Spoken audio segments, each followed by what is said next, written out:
नमस्ते दोस्तों, मैं विजय ठक्कर और आप लोगों का सबका स्वागत है हमारे एक नए स्टॉक्स फॉर द वीक के वीडियो में। अभी आज के वीडियो में हम लोग डिस्कस करने वाले हैं मार्केट के बारे में, जो अभी थोड़ा पॉज लेते हुए दिख रहा है। हम लोग एक जो सेक्टर है ना, मैं आप लोगों को बहुत टाइम से बोल रहा हूँ, अभी आप भी बोलोगे कि बस करो यार, इतना नहीं सुनना है हम लोगों को, फिर भी उसके बारे में बात कर लेंगे। और आज हम लोग डिस्कस करेंगे लास्ट में एक ऐसे स्टॉक के बारे में जिसने ऑलमोस्ट 17 या 16 साल के बाद ब्रेकआउट किया है और ये स्टॉक आने वाले टाइम में एक अच्छा परफॉर्मेंस दे सकता है। और एक सबसे इंपॉर्टेंट चीज़, अभी जो आप देख रहे हो हमारा वीडियो, उसके बाद 23 तारीख को बजट आने वाला है। तो बजट के टाइम पे हम लोगों को क्या करना चाहिए, क्या प्रिकॉशंस लेने चाहिए और किस तरीके से ये इवेंट के अंदर हम लोगों को जाना चाहिए, मैं आप लोगों को उसके बारे में भी अपने एक्सपीरियंस से बोलूँगा। और उससे पहले मैं आप लोगों को ये बता दूं कि मुंबई में 2-3 दिन से बारिश बहुत अच्छी हो रही है और मतलब एक बहुत ही अच्छा वेदर बन गया है। तो आप लोग भी मुंबई की, अगर आप मुंबई से हो तो बारिश को एंजॉय करिए, अदरवाइज़ आप ये वीडियो देख के खुश रहिए। मैं जस्ट ऐसे ही ऑफ द टॉपिक जाके बोल रहा हूँ क्योंकि आज मुझे अच्छा फील हो रहा था, तो मैंने आप लोगों के साथ शेयर कर दिया। अभी आते हैं हम लोग आज के हमारे वीडियो में। हम लोग ने देखा लास्ट वीक में मार्केट ने एक अच्छा खासा पॉज लिया है और मैं आप लोगों को पिछले कहीं वीडियो से ये बोल रहा था कि मार्केट ऊपर तो जा रहा है, बट फिर भी क्यों नहीं, मुझे एक कॉन्फिडेंस नहीं आ रहा है मार्केट को लेकर। और अभी 23 जुलाई को हमारा बजट आने वाला है एंड आई विश कि वो बजट में ऐसा कुछ ना आ जाए जिसके वजह से मार्केट में एक करेक्शन आ जाए। अब देखो, बहुत सारे लोग हैं ना, ये बजट को प्रिडिक्ट करने की कोशिश करते हैं कि बजट में ये आएगा। बहुत सारे लोगों के मैंने ये भी देखे थंबनेल्स के ऊपर, उन्होंने बताया बजट स्पेशल स्टॉक, ये स्टॉक वो स्टॉक। तो देखो, मैं आप लोगों को एक बात बता दूं, दो टाइप के इवेंट होते हैं। एक इवेंट होता है जिसको आप लोग मतलब कंट्रोल भी कर सकते हो और थोड़ा बहुत प्रिडिक्ट भी कर सकते हो। एक इवेंट ऐसा होता है जिसको आप लोग कंट्रोल भी नहीं कर सकते और प्रिडिक्ट भी नहीं कर सकते कि क्या आने वाला है क्या नहीं आने वाला है। तो उसमें से ऑब्वियसली बजट एक ऐसा इवेंट है, अगर आप लोगों की जान पहचान अमित जी से और अच्छे खासे बड़े नेताओं से नहीं है तो मेरे हिसाब से आप लोग बजट को प्रिडिक्ट नहीं कर सकोगे और शायद क्या, मैं भी नहीं कर सकूंगा। तो उस हिसाब से हम लोगों को मार्केट में कैसे देखना चाहिए, सबसे सिंपल चीज़ है, आप लोगों को जो आपकी लिवरेज वाली पोजीशन है ना, जब समझो आपका अकाउंट 1 लाख रुपए का है और आप मार्केट में इतने बुलिश है कि आपने ब्रोकर से लिमिट लेके 2 लाख की पोजीशन बना दी है, या आपका ब्रोकर बहुत ही ज़्यादा आपके ऊपर दयालु है, आपको उसने 3 लाख की पोजीशन बनाने दे दी, तो सबसे पहले तो आप लोगों को ये जो एक्स्ट्रा लिवरेज वाली पोजीशन है उसको रिड्यूस करना है। और मैं तो बोलूँगा कि कट डाउन ही कर देना है, क्योंकि इतने बड़े इवेंट वाले डे पे आप जाओगे और वहाँ पे कुछ गड़बड़ हो गई आपके अगेंस्ट साइड में, मतलब मार्केट की मूव, तो आप लोगों का अकाउंट आधा साफ भी हो सकता है।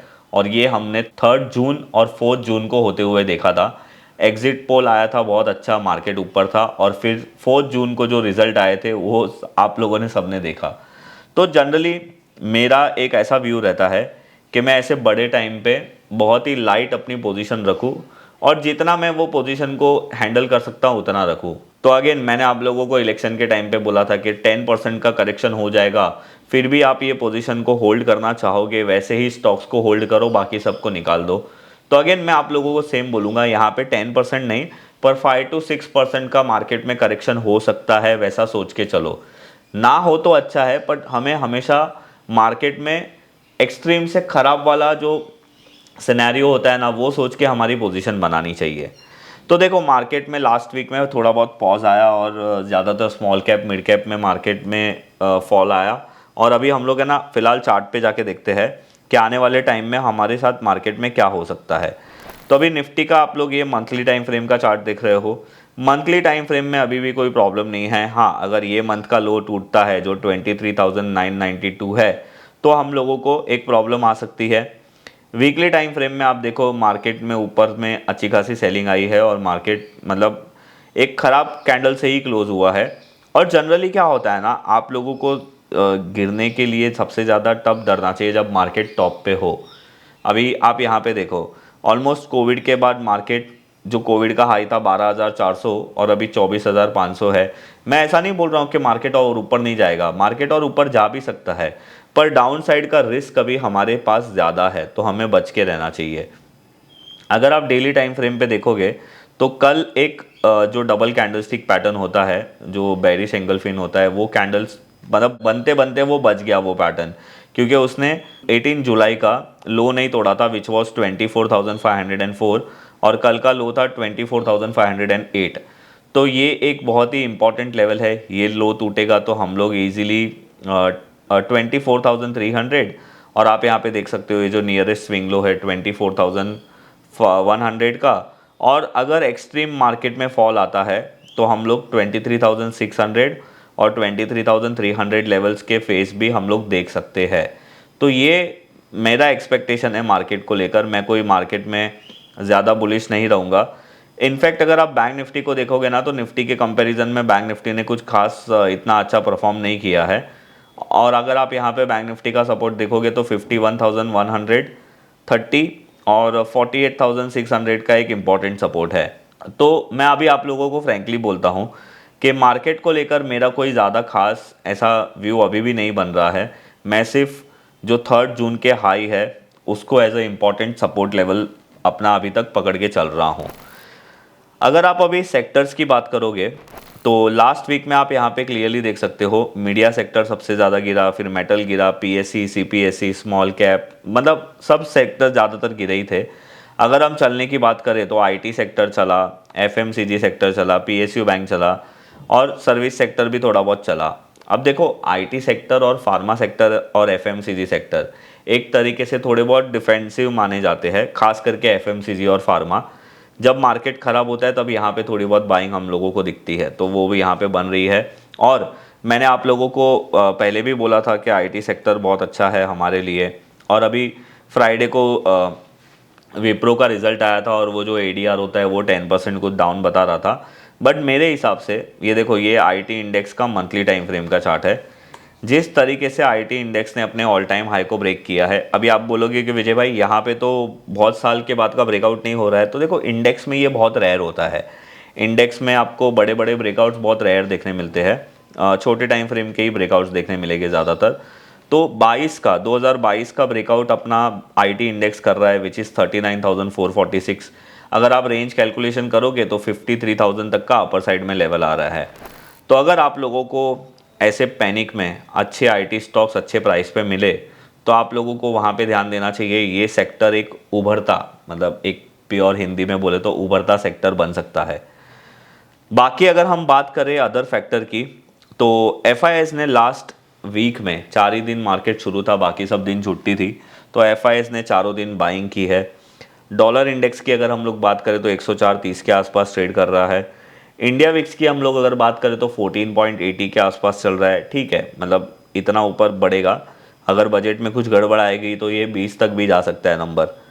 क्रूड ऑयल की बात करें तो 78.64 डॉलर के पास ट्रेड कर रहा है। यूएसडी आईएनआर थोड़ा बड़ा है, मतलब हमारा रुपया वीक हुआ है, 83.70 हो गया है। और ये सारे फैक्टर तो नॉर्मल है। अभी आज का स्टॉक डिस्कस करने से पहले मैं आप लोगों को कुछ चीज़ बताना चाहता हूँ। देखो, जब भी आप स्टॉक मार्केट में इन्वेस्टमेंट करते हो तो आप लोग हमेशा ऐसे इन्वेस्टमेंट करो कि पहले तो सबसे इम्पॉर्टेंट चीज़ ये है कि आपके पास पैसा 1 लाख रुपया है तो आपको 1 लाख का 1 लाख रुपया किसी भी एक स्टॉक में नहीं लगाना है, वो ज़्यादा रिस्की होता है। एक सर्टन एक्सपीरियंस के बाद आप लगा सकते हो, पर शुरुआत में तो नहीं लगाना चाहिए।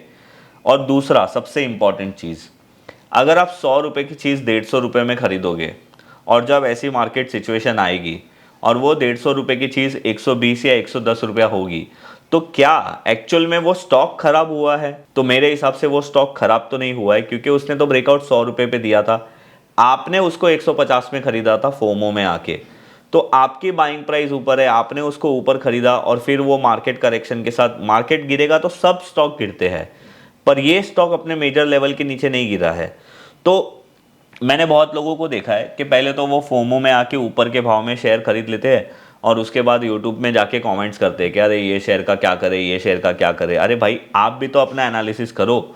वो स्टॉक का अपना जो मेजर इंपॉर्टेंट लेवल है वो अभी तक ब्रेक नहीं हुआ है, वो ब्रेकआउट भी ख़राब नहीं हुआ है, सिर्फ वो थोड़ा बहुत करेक्शन कर रहा है या मार्केट के साथ वो कंसोलिडेट कर रहा है, टाइम पास कर रहा है, तो आप लोग उसको ख़राब बोल देते हो।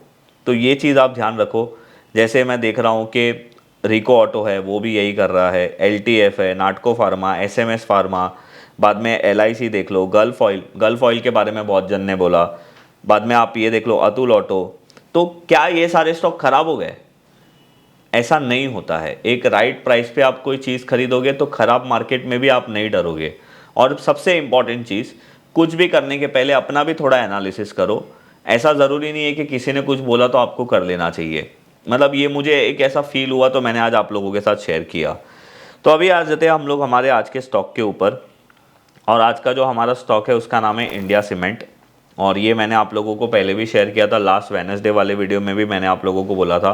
अभी देखो इंडिया सीमेंट का आप लोग मंथली टाइम फ्रेम का चार्ट देख रहे हो। इसका ऑल टाइम हाई था दिसंबर 2007 में, जो था 332.60 यहाँ पे। उसके बाद ये स्टॉक बहुत अच्छा खासा गिर गया था और फाइनली ये स्टॉक ने 2022 में एक अटेम्प्ट किया पर ब्रेकआउट नहीं हुआ। और यहाँ पे बड़ा कंसोलिडेशन के बाद अब ये स्टॉक ने ये महीने में एक ब्रेकआउट दिया है। अब अगर आप इसका ट्रेंड लाइन बनाते हो तो इसकी एंट्री हो जाती है 291 के आसपास। पर अगर आप नॉर्मली हॉरिजॉन्टल लाइन बनाते हो तो आपका जो ऑल टाइम हाई था वो अभी ब्रेक हुआ है, विच इज़ 332.60 और 322। अब ये तो मैं आप लोगों को मंथली टाइम फ्रेम का चार्ट बता रहा था एक बेटर क्लियरिटी के लिए। अगर हम वीकली टाइम फ्रेम का चार्ट देखें तो आप यहाँ पे देख सकते हो कि 4 हफ्ते पहले इसमें एक बहुत बड़ा कैंडल आया था जहाँ पे एक बल्क डील हुई थी अल्ट्राटेक की। उसके वजह से ये कैंडल आया था और तभी ये स्टॉक मेरे रडार में आया था। और ये वीक में ये स्टॉक ने एक अच्छा ब्रेकआउट किया है, तो वॉल्यूम भी हुआ है, ब्रेकआउट भी हुआ है। तो ये स्टॉक एक बहुत ही अच्छा पोटेंशियल रखता है। अब अगेन बात ये आ जाती है कि मैंने बोला तो आप लोग इसको कोई भी भाव में खरीद लोगे, ऐसा नहीं करना चाहिए। इसका एक करेक्ट प्राइस है 333 से लेके 320 का। अगर ये स्टॉक वहाँ पे कहीं पे आता है तो आप लोगों को इसमें ध्यान रखना चाहिए। और अगर आप इसकी अपसाइड रेंज कैलकुलेशन करते हो तो आप लोगों को इसका जो लाइफ टाइम हाई है उसके बाद उसने जो लो मारा था वो रेंज को निकालने के बाद ब्रेकआउट के में ऐड करना है। तो आप लोगों को दिखेगा कि इसका अपसाइड रेंज 620 का आ रहा है। और अगर ये स्टॉक ने मतलब मेजरली ये मंथ का लो ब्रेक कर दिया, वैसे ये मंथ का लो तो 270 है और अगर हम लोग ये वीक की भी लो की बात करें तो वो 290 है। तो मोस्ट प्रोबेबली 270 290 के नीचे ये स्टॉक ख़राब हो जाएगा, इसका ब्रेकआउट फेल हो जाएगा, आप ये बोल सकते हो। तो ये स्टॉक एक मेरे रडार में है। उसके अलावा ONGC भी अच्छा है, ग्लेनमार्क भी बहुत अच्छा है, अतुल ऑटो ने अपने ब्रेकआउट को रीटेस्ट किया है, कैस्ट्रॉल को आप अपनी वॉच लिस्ट में रख सकते हो, ये ब्रेकआउट के पास जाके वापस से रिजेक्ट हुआ है। उसके बाद सोना कॉम्स जो मैंने आप लोगों को बताया था, देखो ये स्टॉक ने ब्रेकआउट किया और वापस से वो लेवल के पास आया है। और आप गल्फ ऑयल को भी देखो, इसने 1100 पे ब्रेकआउट किया था, फिर ये 1300 तक गया और वापस से ये 1150 के आसपास ट्रेड कर रहा है। तो ये स्टॉक ख़राब नहीं हुआ है, ये अपने ब्रेकआउट के पास आया है। वो दोनों चीज़ में फ़र्क होता है। अब आप ऐसे स्टॉक को 1300 में खरीदोगे और 1150 का भाव देखोगे तो ऑब्वियसली आप तो यही बोलोगे कि ख़राब हो गया, पर आपने ही गलत प्राइस पे खरीदेंगे तो मतलब गलती तो आपकी ही है ना। तो आप लोगों को ये सारी चीज़ों पे बहुत ज़्यादा ध्यान रखना चाहिए, ऐसे ही किसी भी प्राइस पे ख़रीदना नहीं चाहिए। तो ये था हमारा आज का ये वीडियो।